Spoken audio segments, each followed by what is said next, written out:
Graças a Deus.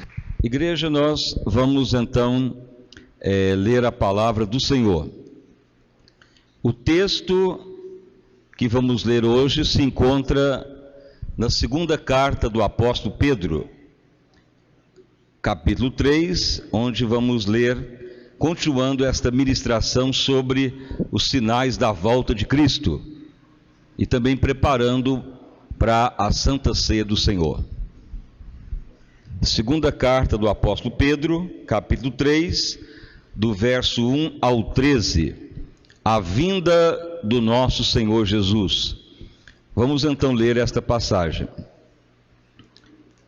Amados, escrevo-vos agora esta segunda carta, em ambas as quais desperto com exortação o vosso ânimo sincero, para que vos lembreis das palavras que primeiramente foram ditas pelos santos profetas, e do mandamento do Senhor e Salvador, mediante os vossos apóstolos, sabendo primeiro isto, que nos últimos dias virão escarnecedores, andando segundo as suas próprias concupiscências, e dizendo: onde está a promessa da sua vinda?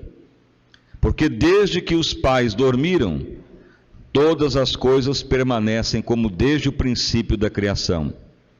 Eles voluntariamente ignoram isto, que pela palavra de Deus, já desde a antiguidade, existiram os céus e a terra, que foi tirada da água e no meio da água subsiste, pelas quais coisas pereceu o mundo de então, coberto com as águas do dilúvio.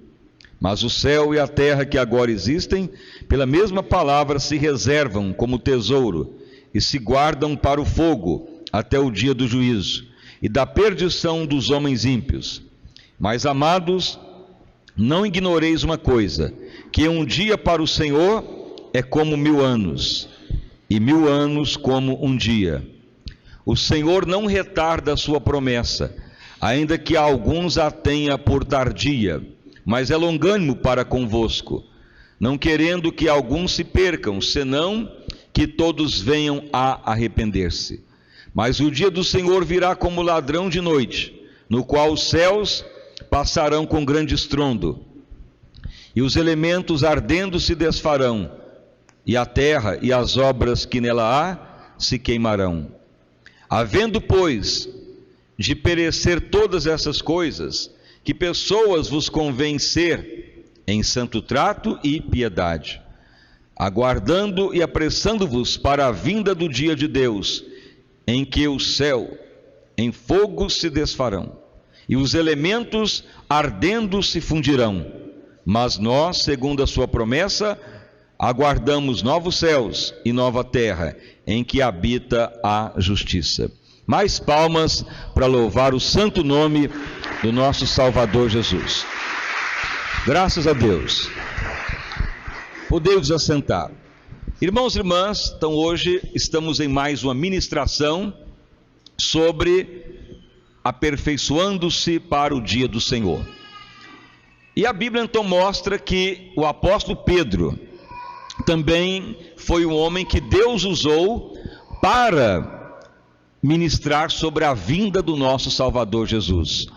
E o apóstolo Pedro, nessa carta, segunda carta, verso 1 do capítulo 3, ele dá então uma diferenciação muito grande de outros profetas que falam sobre a volta de Cristo, como Daniel, como o apóstolo Paulo, como o apóstolo João em Apocalipse. O apóstolo Pedro, ele traz algo que só cumpriu nesses últimos 50 anos que estamos aqui na terra, que é a ciência que multiplicou e descobriu a força do átomo. Porque o apóstolo Pedro, ele traz uma referência que na volta do Senhor, como ele fala aqui, que muitos não vão nem acreditar, vão blasfemar ou vão zombar, mas um dia para Deus é como 1000 anos. A métrica de Deus é diferente do homem, ou do que se mede na terra. Então Pedro, ele fala que uma situação que há 100 anos não existia. mas nesses últimos 50 anos começou a ser usado pelo ser humano, que é o uso do átomo, a descoberta da fissão nuclear. Tanto é que Pedro declara que na volta do Senhor, os elementos se desfarão e se fundirão. Como que o apóstolo Pedro saberia expressar elementos da física e da química se ele nem tinha conhecimento? E nem mesmo há 50 anos atrás não tinha essa consciência que o ser humano poderia fundir os elementos. E a única maneira de fundir elementos, ou os elementos se desfazerem, através da física nuclear, da fissão nuclear. Descobriram que elementos como o urânio, quando ele é fracionado, ele vai emitir partículas chamadas elétrons livres. Por isso que Pedro já fala elementos. No original grego fala electron, que é onde os cientistas pegaram para informar sobre os elementos do átomo. Um deles é elétron. E veja que Pedro já recebia do Espírito Santo uma revelação do que ocorreria antes da volta do Senhor. Ou seja, os elementos se desfarão em fogo, se fundirão. Mas veja que isto é um acontecimento que pode ocorrer a qualquer hora. Por quê? De acordo com a ONU, o mundo pode ser destruído 40 vezes de tanta bomba atômica que existe na Terra. Por exemplo, existem muitos e muitos armamentos nucleares, a ponto de destruir 40 vezes a Terra. Ou seja, se tivesse 40 terras iguais, o que tem na Terra de bomba atômica destruiria 40 planetas, de tanto que tem armamento bélico. Veja que nos últimos meses o Irã fazendo bomba atômica, até a Coreia do Norte comunista fez um teste atômico. Então a qualquer hora pode ocorrer um cataclisma. Alguém ataca uma nação, solta a bomba atômica e vai então fazer uma ruína em muitas nações. Em 45 já ocorreu isso, em Hiroshima e Nagasaki, em primeira vez que se soltou bomba atômica. Veja bem que lá fundiu tudo, destruiu, derreteu, as pessoas foram fulminadas, ou seja, foi fundido, derretido, anulou a matéria, porque isso é a fissão nuclear. Então veja que Pedro traz uma revelação que nem ele sabia como que ia ocorrer. Ele teve a visão que os elementos se fundiriam em grande fogo, ardendo, os elementos estariam sendo desfeitos. Então veja que elementos que é originário de elétron. E a ciência descobriu isso há 50 anos atrás. E Pedro, 2000 anos atrás, já sabia disso, pelo Espírito Santo, do que ocorreria antes da volta de Jesus Cristo. Então a igreja, ela fica muitas vezes apática. Em vez de orar, de buscar, de santificar, fica muitas vezes apática. E muitos vão ser pegos desapercebidos, porque cada dia se aproxima o grande dia do Senhor.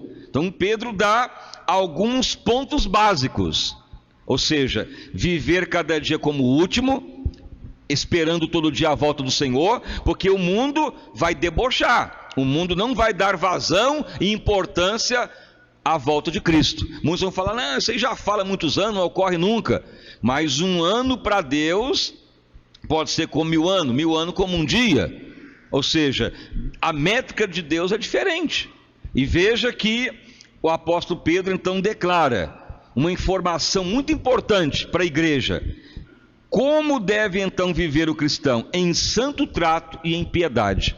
Duas coisas que Pedro declara para a igreja, porque em relação ao sinal no mundo ele fala também, os elementos se desfazendo, o mundo zombando, e para a igreja ele fala, viver em santo trato e em piedade. O que é viver em santo trato? A palavra santo quer dizer separado. Trato quer dizer como tratar o ser humano ou o próximo, as pessoas. Então você tem que viver separado para Deus. Você não tem que priorizar o seu eu. Santo trato quer dizer, eu me separei para fazer o que agrada a Deus. Então o que vai ocorrer? O cristão